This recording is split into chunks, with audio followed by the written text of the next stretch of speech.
I'm Keith Olbermann, and this is The Resistance.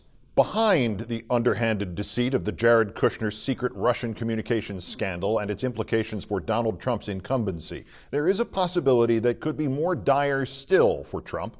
There is reason to believe that the former National Security Advisor, Lieutenant General Michael Flynn, has already flipped, has already begun to offer testimony against the Trump regime to the authorities, and that the present flood of Kushner stories mainlines directly back to Flynn, and that the Kushner crises may in effect be Flynn's samples.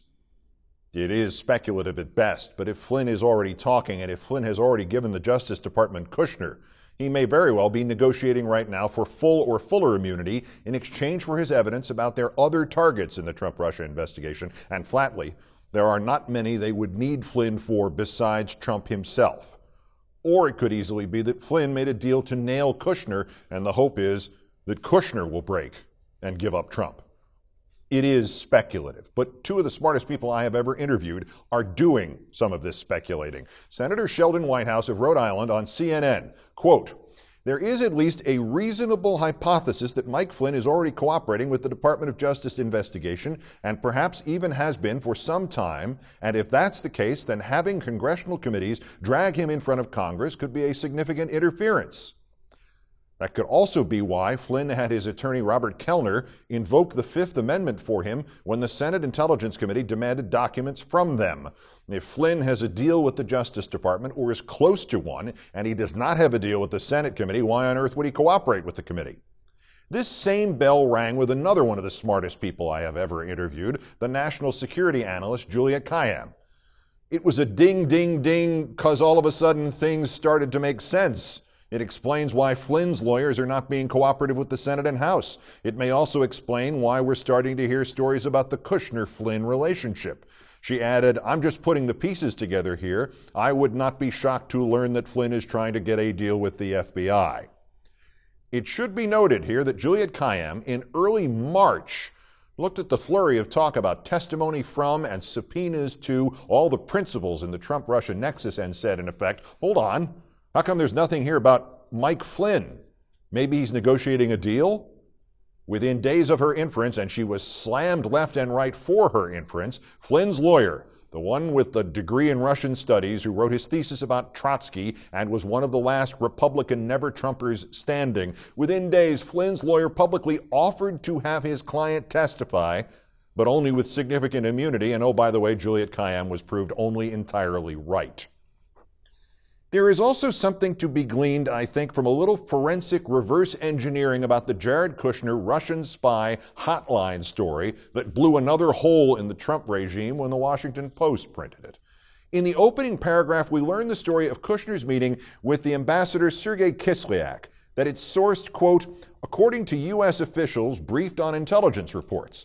In the second paragraph, we read something more specific. Kushner's pitch to the Russian ambassador at Trump Tower is known, quote, according to intercepts of Russian communications that were reviewed by U.S. officials.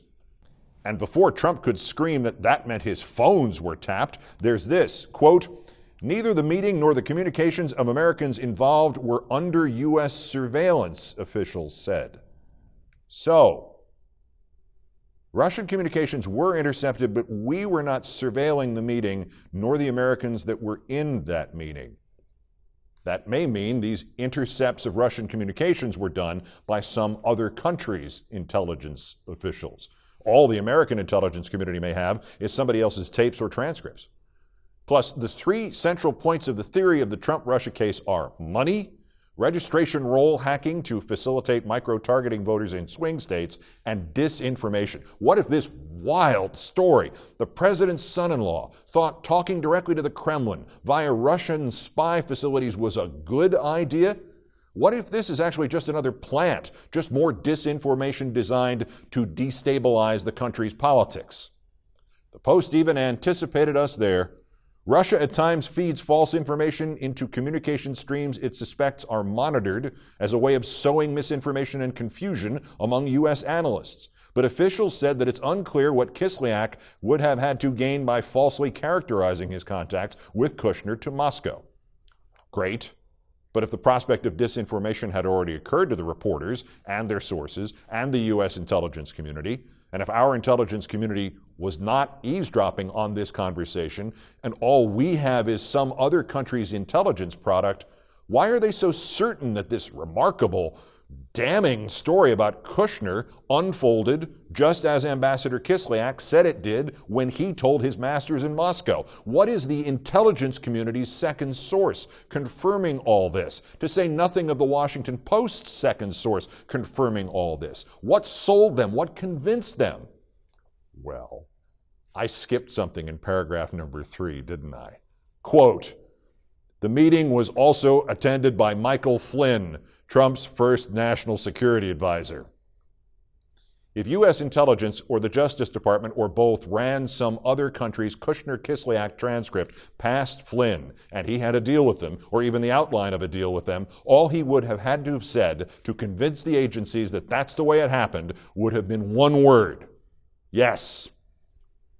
Indeed, it is all speculative at best, but the Trump-Russia scandal has continued to drip day by day and week by week since last autumn. In an operational sense, the only real change in the entire process occurred in March, when we stopped hearing almost anything about, and certainly hearing anything from, Michael Flynn. If he is talking, if the Kushner story was a sample, if he's the verification of the Kislyak transcript, Donald Trump is running out of time. Resist. Peace.